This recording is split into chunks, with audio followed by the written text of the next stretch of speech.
మిత్రులందరికీ వందనాలు. నా పేరు Gundelli Akshitha, 7th English medium ZPHS Rudravaram mandal Vemulawada.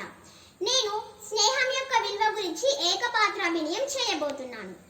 మనకు అమ్మా నాన్నలను నిర్ణయించేది ఆ భగవంతుడు.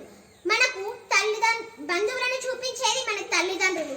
కానీ నీకు నువ్వుగా, నీకు తోడుగా, నీకు ఇష్టంగా ఎంచుకునేది నీ స్నేహాన్ని మాత్రమే.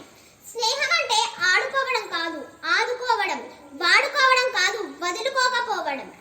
అయినా స్నేహం అంటే భుజంపై చేసి మాట్లాడడం కాదు, మనం కష్ట సమయంలో ఉన్నప్పుడు మన భుజం తట్టి నేనున్నానని చెప్పడం.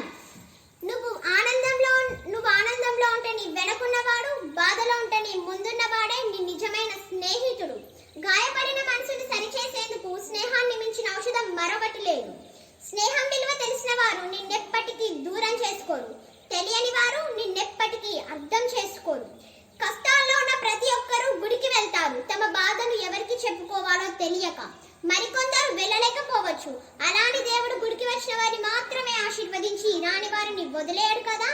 అలాగే నీ స్నేహితుడు కూడా అంతే. నువ్వు బాధలో ఉన్నా, ఆనందంలో ఉన్నా నిన్నెప్పటికీ వదిలేయని మరొక దైవమే నీ స్నేహితుడు. విడిపోతేనే తెలుస్తుంది మనిషి విలువ, గడిస్తేనే తెలుస్తుంది కాలం విలువ. కానీ స్నేహం చేస్తే మాత్రమే తెలుస్తుంది స్నేహితుడి విలువ. నీ చిరునవ్వు తెలిసిన మిత్రుడి కన్నా నీ కన్నీళ్ల విలువ తెలిసిన మిత్రుడు మిన్న. స్నేహం పొందడానికి మోసం చేస్తే తప్పులేదు, కానీ మోసం చేయడానికి స్నేహాన్ని కోరితే అది క్షమించడానికి తప్పవుతుంది. ఎంత కొట్టుకున్నా, తిట్టుకున్నా తిరిగి ఏకమై ప్రయాణాన్ని సాగించే బంధమే స్నేహ బంధం. ఆనందమైన ఆటకైనా, పాటకైనా, మాటకైనా, చదువుకైనా, సంధ్యకైనా, శిక్షణకైనా, క్రమశిక్షణకైనా, దేనికైనా స్నేహమేరా కారణం.